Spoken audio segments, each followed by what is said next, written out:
베드로가 입을 열어 말하되 내가 참으로 하나님은 사람의 외모를 보지 아니하시고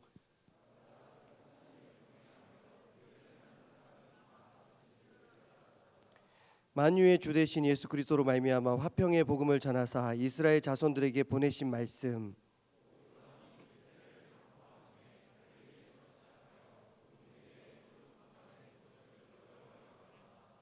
하나님이 나사렛 예수에게 성령과 능력을 기름 붓듯 하셨음에 그가 두루 다니시며 선한 일을 행하시고 마귀에게 눌린 모든 사람을 고치셨으니 이는 하나님이 함께 하셨음이라.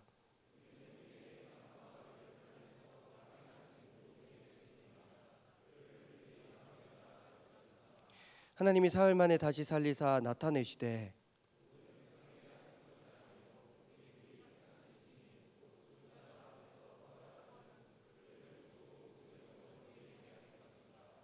우리에게 명하사 백성에게 전도하되 하나님이 살아있는 자와 죽은 자의 재판장으로 정하신 자가 곧 이 사람인 것을 증언하게 하셨고 그에 대하여 모든 선지자도 증언하되 그를 믿는 사람들이 다 그의 이름을 힘입어 죄 사함을 받는다 하였느니라. 아멘. 이제 이 본문의 말씀으로 베드로의 대박설교라는 제목으로 말씀을 전하고 함께 은혜를 나누겠습니다. 드디어 오늘부터 시작되는 것이 있습니다. 뭐가 시작됩니까? 팀 신방이 시작됩니다. 다들 열심히 준비를 하시는 것 같더라고요. 각 개인별로 열심히 인포메이션을 작성해서 주시고 그룹별로 팀별로 좀 더 좋은 만남이 되기 위해서 조금 더 좋은 은혜 받는 시간이 되기를 위해서 음식을 정하고 또 장소를 꾸미고 애쓰고 수고하는 것을 봤습니다. 부디 오늘부터 시작되는 팀 신방 가운데 은혜와 회복이 허락되기를 축복합니다. 팀 신방이 진행되는 11월 초까지는 이 설교 시간에 11월 첫째 주까지 팀 신방이 진행되는 것 같아요. 그래서 그때까지는 저희가 경배와 찬양도 조금 줄이고 그리고 설교도 좀 줄이려고 합니다. 그러니까 저도 조금 어색한 것 같아요. 평소 제가 전하던 분량과 그 분량에 따라서 제가 이야기를 끌어가는 게 있는데 10분에서 15분 정도를 오늘 확 줄이려고 하니까 잘 안 되는 부분이 있는데 그래도 이 팀 신방 기간에 서로 이해해 주시고 저도 짧으면서도 은혜로운 설교를 준비하기 위해서 많이 노력하겠습니다. 지난주 토요일에 오늘 우리가 사도행전 10장을 읽었는데 사도행전 9장 본문의 말씀으로 바나바라는 사람에 대해서 그가 바울을 이렇게 발굴했고 또 위로의 사람이 되어줬고 또 창문 같은 사람이 되어줬다, 그런 말씀을 전했습니다. 그리고 바나바와 같은 사람처럼 이번 팀 신방이 우리에게 창문과 같은 시간이 되기를, 좋은 만남이 되기를, 사도 바울이 이렇게 발견되고 다시 세워지기를, 위로의 시간이 되기를, 그런 말씀을 전했던 기억이 납니다. 오늘은 그 이야기 바로 다음 이야기는 아니지만 9장의 바로 다음 장인 10장의 이야기로 함께 은혜를 나누고자 합니다. 10장에서는 고넬료라는 사람이 등장을 합니다. 고넬료와 베드로의 이야기가 등장하는데 고넬료라는 사람의 이름을 딱 들었을 때 여러분 최근에 들은 것 같아요? 안 들은 것 같아요? 최근에 뭔가 들었던 기억이 나야지 우리 교회를 다니고 있는 겁니다. 토요일만 교회를 나오는 게 아니라 주일에도 교회를 나오신다면 최근에 들은 것 같은데 8월 21일과 28일 두 주에 걸쳐서 사도행전 10장 1절에서 8절 본문으로 담임 목사님께서 2주 동안 이 같은 본문으로 말씀을 전하셨습니다. 물론 제목은 다릅니다. 21일에는 하나님께서 기억하시는 사람, 28일에는 경건이 영적 능력이 되게 하려면, 이런 제목으로 말씀을 전해주셨습니다. 근데 2주 동안 담임 목사님께서 고넬료에 대해서 집중적으로 우리에게 말씀해 주셨습니다.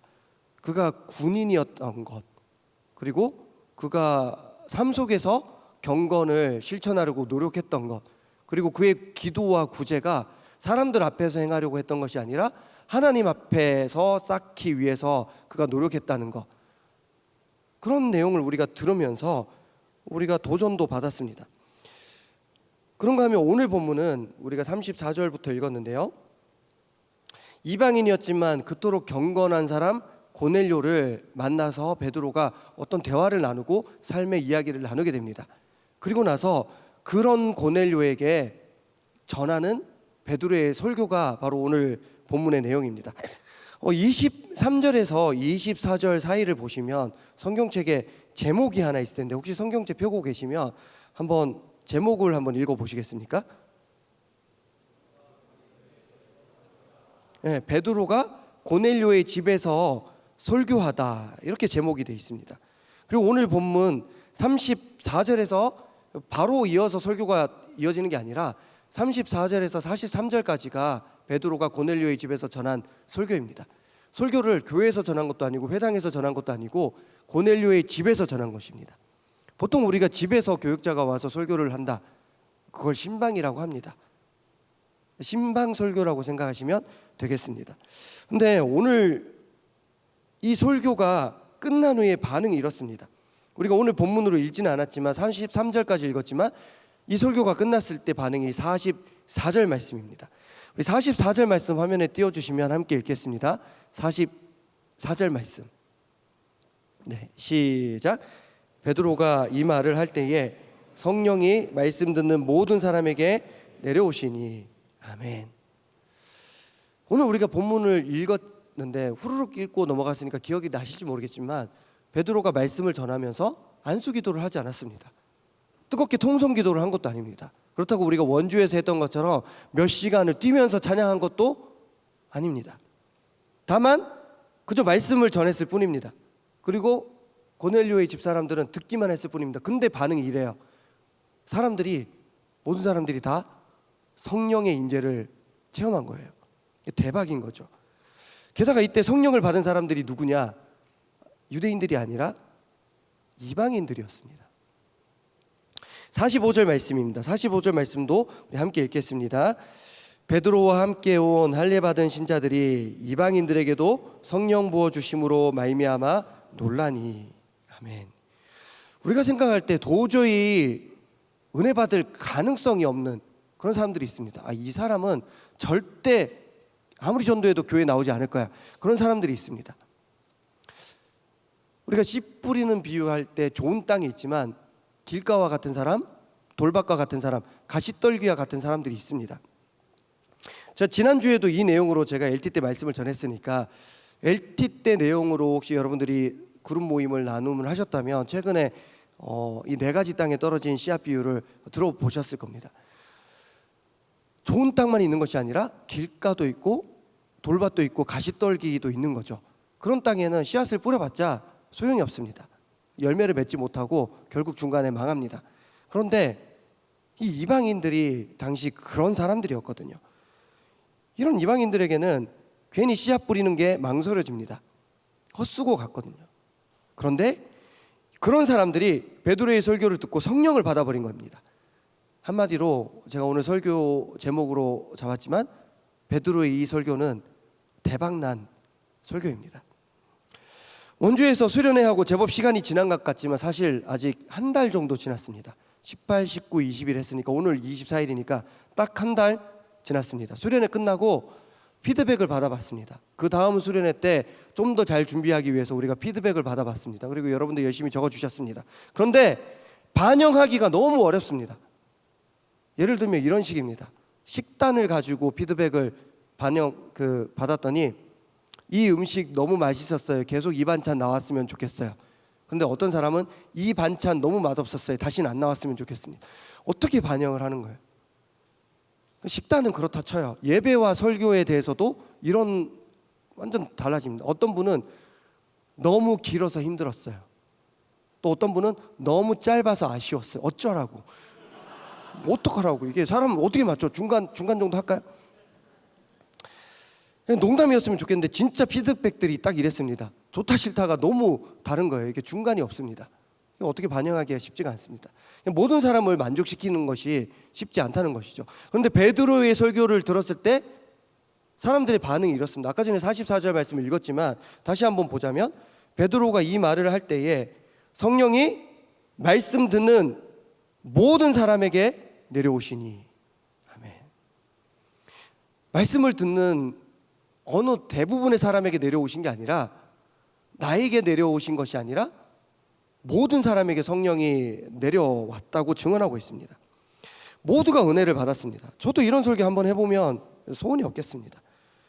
성도님들마다 설교를 들을 때 원하시는 것이 다 다르잖아요. 어떤 분들은 설교 들으면서 나 감동적인 설교 듣고 싶어. 나 오늘 눈물도 쏟고 진짜 열심히 기도하고 싶어. 또 어떤 분들은 일주일 동안 애쓰고 수고했으니까 오늘 설교는 재밌는 설교 듣고 싶어. 빵 터지고 싶어. 웃고 싶어. 또 어떤 분들은 설교 들으면서 내가 몰랐던 거 새롭게 깨달으면 참 좋을 것 같아. 목사님께서 되게 익숙한 본문이겠지만 그래도 내가 몰랐던 거 짚어주시면 좋을 것 같아. 각자 원하는 것이 다 다릅니다. 그런데 오늘 본문은 무언가 새롭게 깨달았다는 베드로의 고백으로 시작되는데요. 34절과 35절 말씀 한번 눈여겨보시기 바랍니다. 34절을 보니까 베드로가 입을 열어 말하되 내가 참으로라는 말로 시작을 합니다. 그리고 35절 끝부분에 보니까 이렇게 고백하고 있습니다. 깨달았도다라고 말합니다. 그러니까 오늘 지금 우리가 소개하고자 하는 이 베드로의 설교는 베드로가 고넬료를 만나서 참으로 무언가를 깨달은 내용에 대해서 전하고 있다고 보시면 되겠습니다. 그런데 베드로가 깨달은 내용이 뭐냐? 바로 하나님께서는 외모를 보시지 아니하신다, 이런 내용입니다. 여러분들 팀신방 외모 보시려고 오시는 분들 계신데 중심을 보시는 하나님에 대해서 말씀을 하고 있는 겁니다. 베드로는 30절에서 33절까지 보면 이방인 고넬료가 베드로에게 뭔가 자기 상황을 얘기를 하는 걸 보게 됩니다. 자기 고백을 합니다. 여러분, 설교를 통해서 여러분들이 얻고자 하는 깨달음과 받고 싶은 은혜가 있습니다. 그런데 설교자도 여러분들의 고백을 통해서 깨닫게 되는 것, 알게 되는 것, 받는 은혜가 있습니다. 베드로 역시 고넬료의 고백을 먼저 듣고 새롭게 받은 은혜를 말씀으로 선포한 것입니다. 그런 차원에서 제가 좀 부탁의 말씀을 드립니다. 팀신방을 준비하면서 한 분 한 분 인포메이션을 적어서 내시는데 저도 참고해서 보고 살펴보고 또 저도 함께 기억하고 기도하려고 노력을 합니다. 교육자님들마다 다 스타일이 다르시지만 열심히 저는 인포메이션을 좀 주력해서 보는 편입니다. 근데 오늘 웹주보도 봤는데 그건 조금 오버인데 저는 다 기억하진 않습니다. 제가 인터뷰할 때 다 기억한다고 하진 않았지만 그래도 기억하려고 노력을 합니다. 제가 뭔가 얘기를 걸었을 때 여러분들 의외인데 황대성 목사님 다 기억하는 줄 알았는데 왜 자꾸 엉뚱한 소리 하지? 제가 여러분들 기도 제목이나 이런 거 보고 이런 상황이 있죠. 제가 물어볼 때 엉뚱한 얘기 할 때가 있습니다. 저는 잘 기억하는 게 아니라 기억할 때까지 계속 시도를 하고 노력을 하는 거지 기억력이 좋은 건 아닙니다.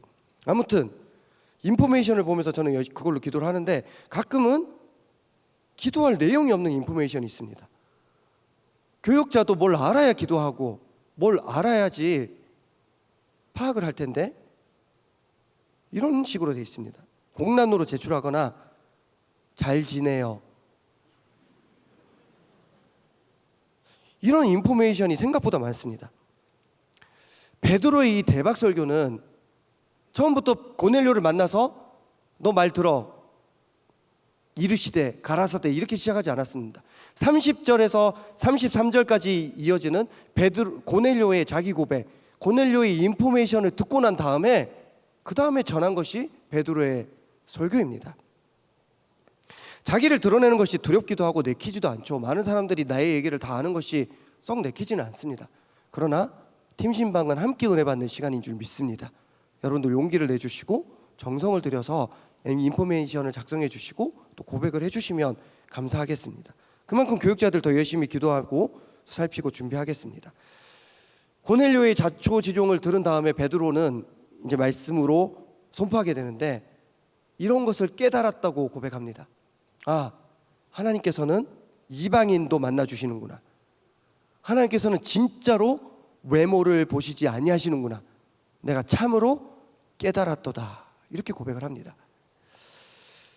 여기서 저는 우리가 외모라는 말이 우리가 흔히 말하는 그냥 얼굴 아니면 겉으로 보이는 비주얼 그런 외모를 말하는 것은 아니라는 것을 여러분 다 아시겠지만 말씀드리겠습니다. 그게 아니라 그것도 물론 포함입니다. 그러나 그의 직업, 그의 상황, 그를 평가하는 외향적인 모든 조건들 그게 다 외모입니다. 그런데 하나님께서는 우리의 외모를 보시는 것이 아니라 우리의 뭘 보신다고요? 중심을 보신다는 것입니다. 근데 여기서 한 가지 의문이 있어요. 하나님께서 외모를 보시지 아니하시고 중심을 보신다는 사실 여러분들 아세요? 모르세요? 아시죠?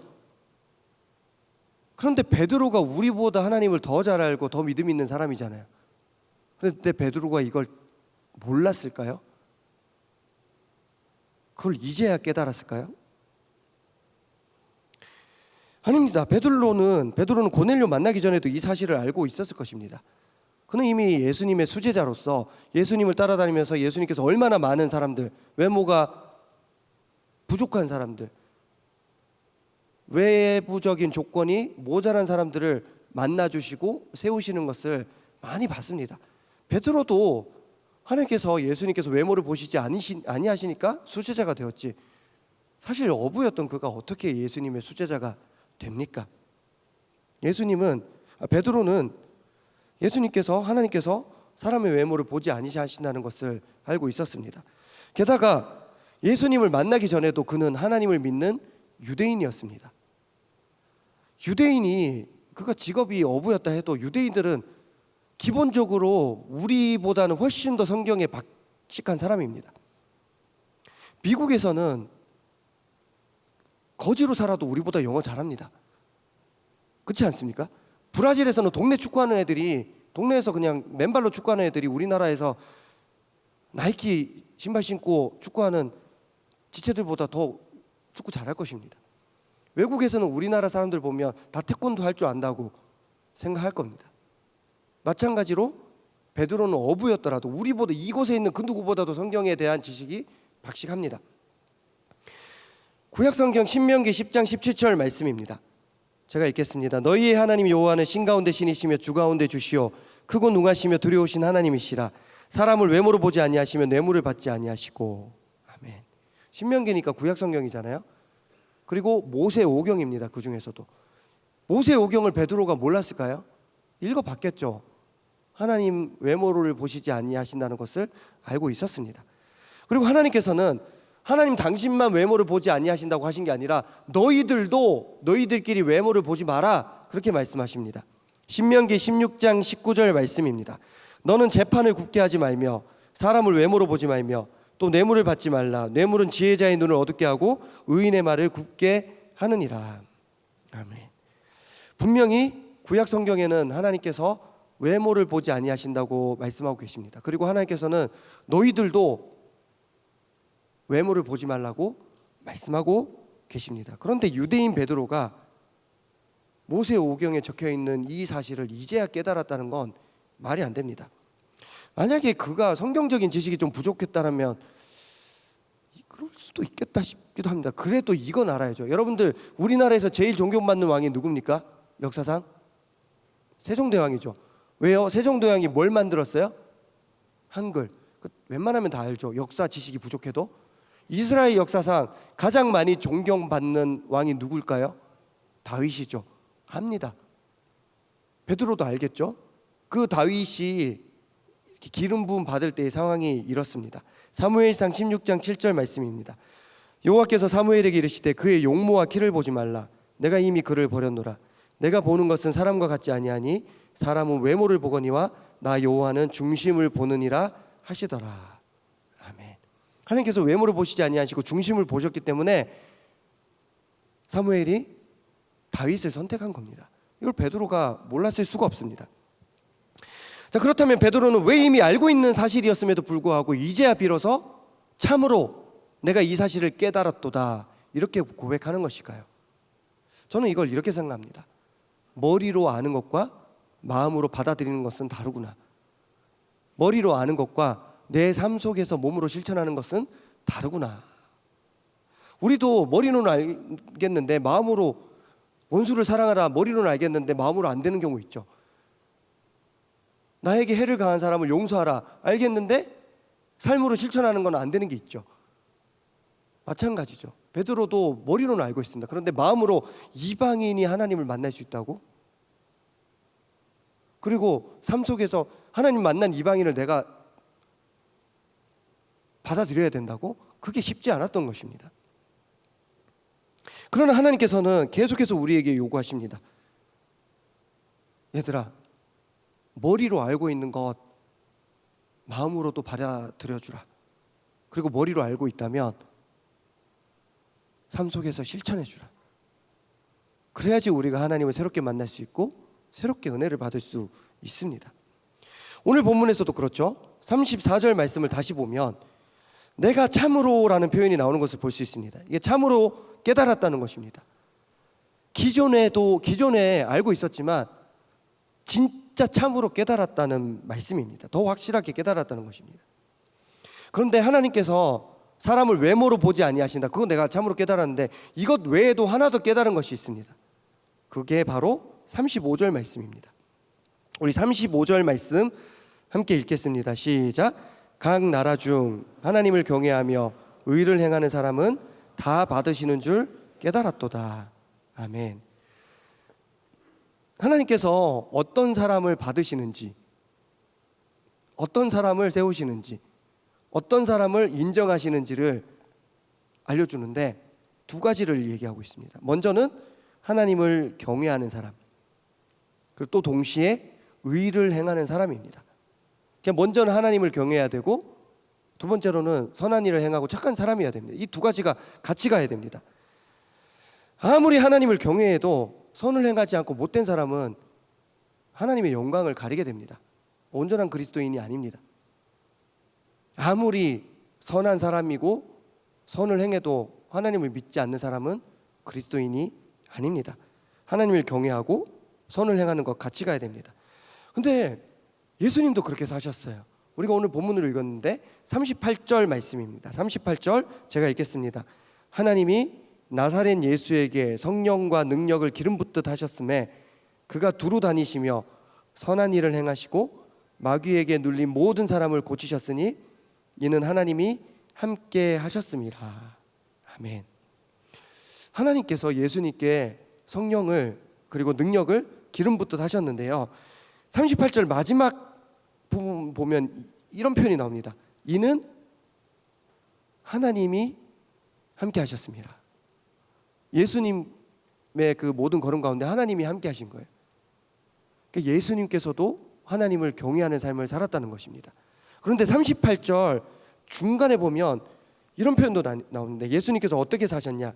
그가 두루 다니시며 선한 일을 행하시고, 예수님께서는 의를 행하는 삶을 사셨던 것입니다. 그러니까 예수님께서도 하나님을 경외하는 삶, 의를 행하는 삶을 사셨던 것입니다. 우리 신앙인들의 평생 목표는 예수님을 닮아가는 것입니다. 그래서 이런 찬양이 있죠. 예수.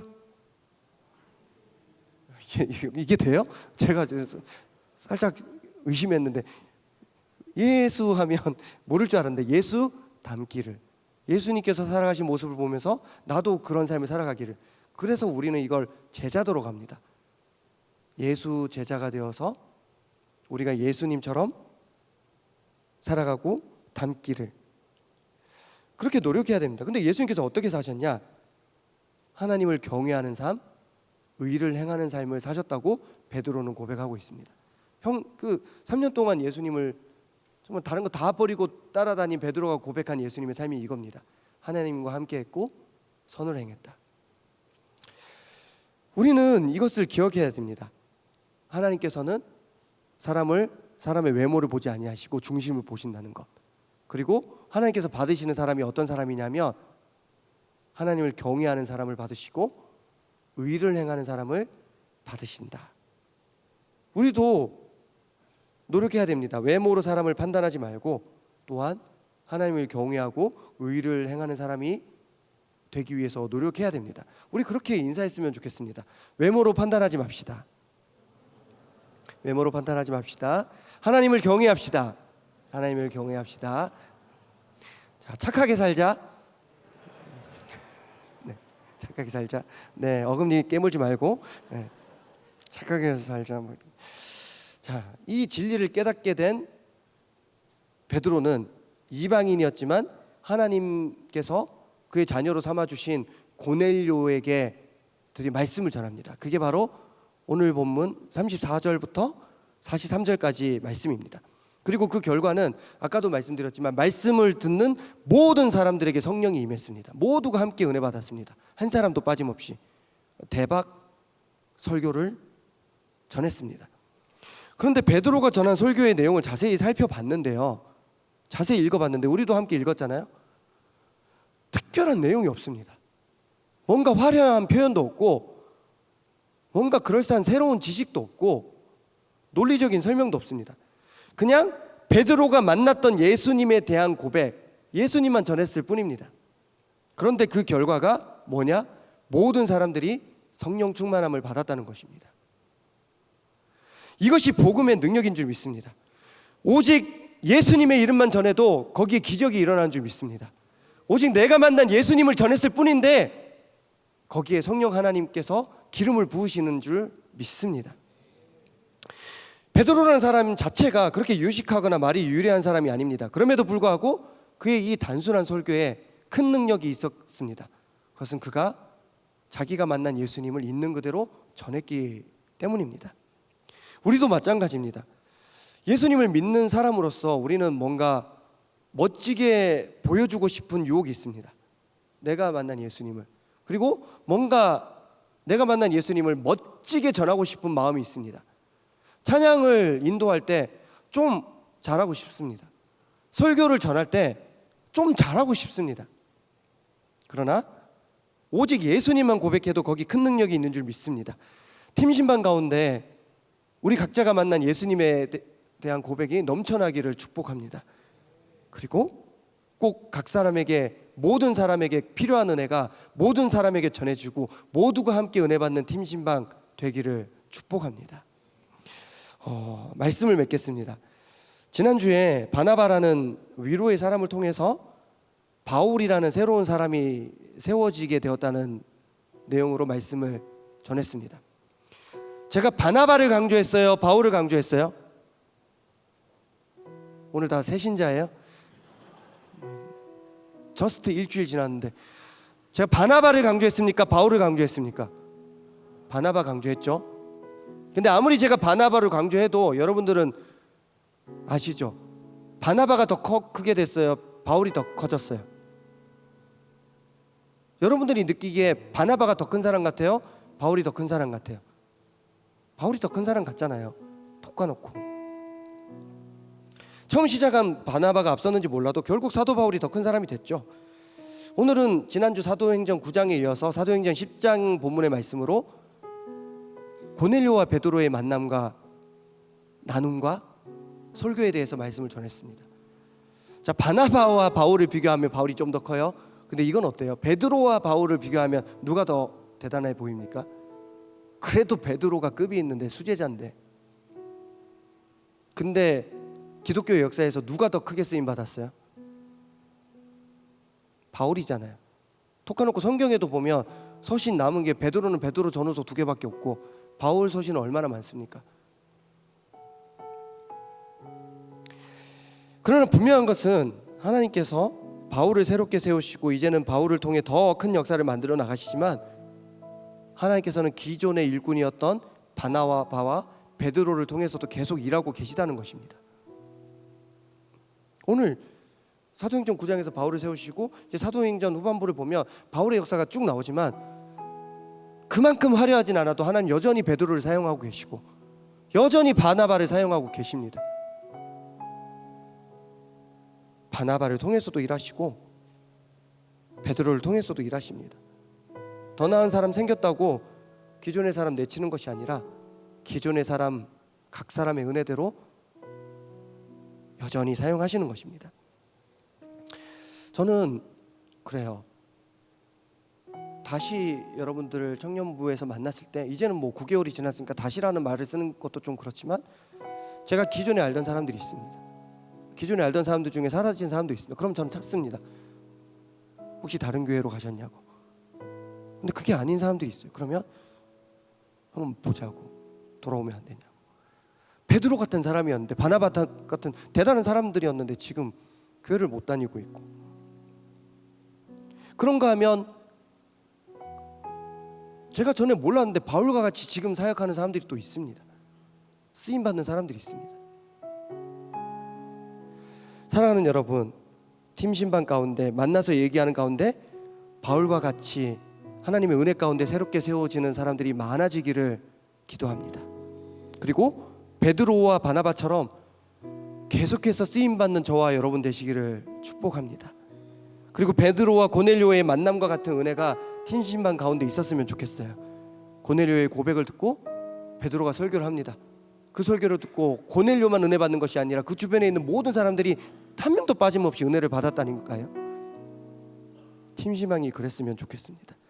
그렇게 참으로 새롭게 깨닫는 은혜가 11월 첫 주까지 이어지는 팀 신방 가운데 풍성하게 허락되기를 축복하며, 베드로가 온전히 고백했던 베드로가 만난 예수님, 우리도 다시 새롭게 만나기를 바라면서 우리 찬양하겠습니다.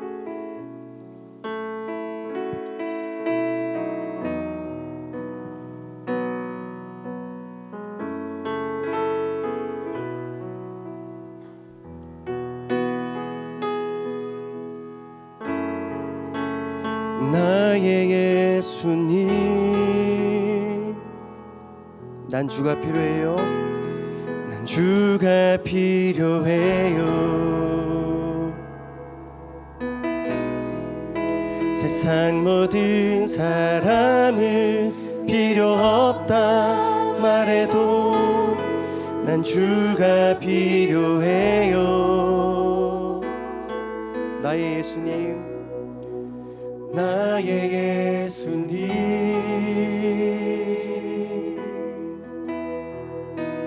주가 필요해요. 목마른 사슬물을 찾아 헤매이듯이 주 앞에 왔어요. 우리 다시 한번 고백합시다. 나의 예수님, 나의 예수님, 난 주가 필요해요. 세상 모든 사람은 필요 없다 말해도 난 주가 필요해요.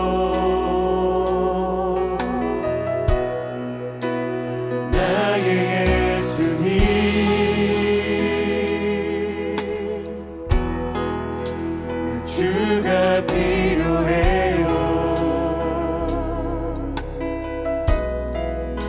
목마른 사슬물을 찾아 헤매이듯이 주 앞에 왔어요. 상한 영혼을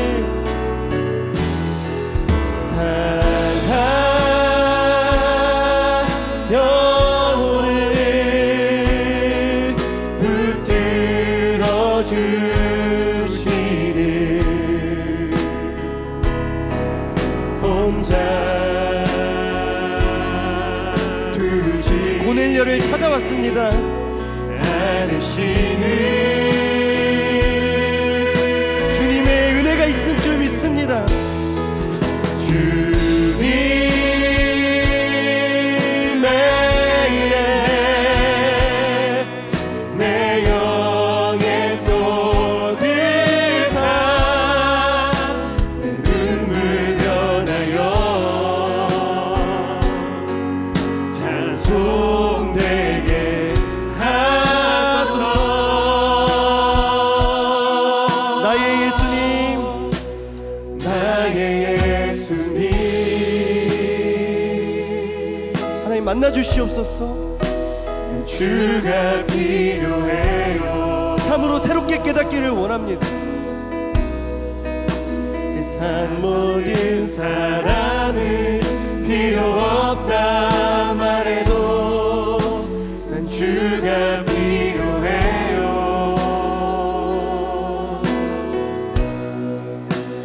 나의 예수님,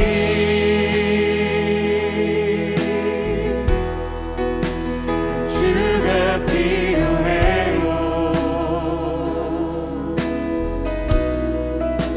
목마른 사슴물을 찾아 헤매이듯이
만나서 얘기하십니다.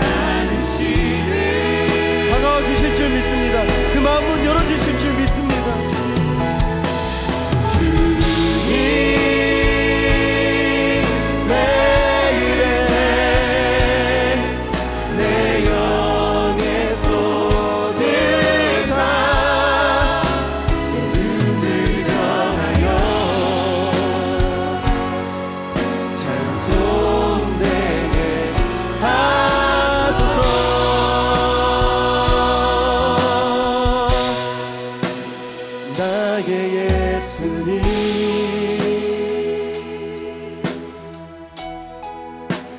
주가 필요해요. 세상 모든 사람은 필요 없다 말해도 난 주가 필요해요. 나의 예수님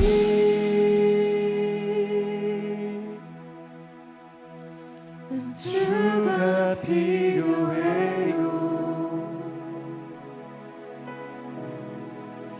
목마른 사슴 물을 찾아 헤매이듯이 주 앞에 왔어요. 우리 시간 잠시 기도하길 원합니다. 이 시간 팀심한 가운데 만나서 얘기하는 가운데 바울과 같이 새로운 사람이 세워지게 하여 주시옵소서. 주님, 숨어있는 사람들, 상처받은 사람들, 주님이 필요한 사람들, 상한 영혼 가운데 혼자 있는 사람들, 바울과 같이 교회 안으로 다시 돌아오게 하여 주시옵소서.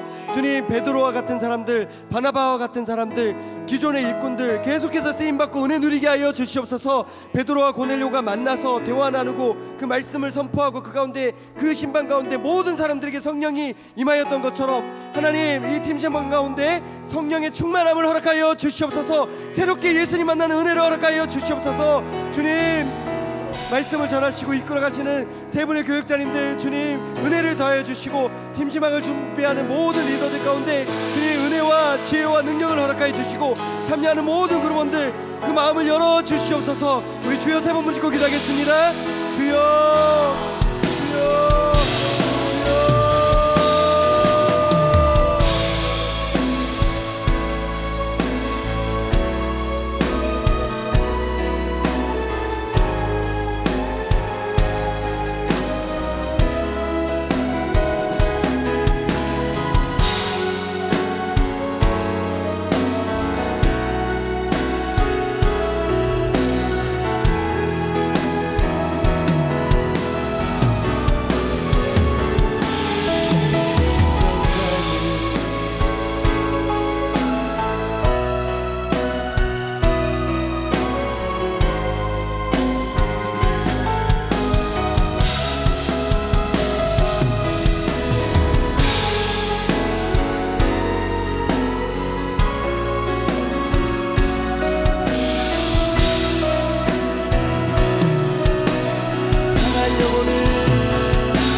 주가 필요해요. 세상 모든 사람은 필요 없다 말해도 난 주가 필요해요.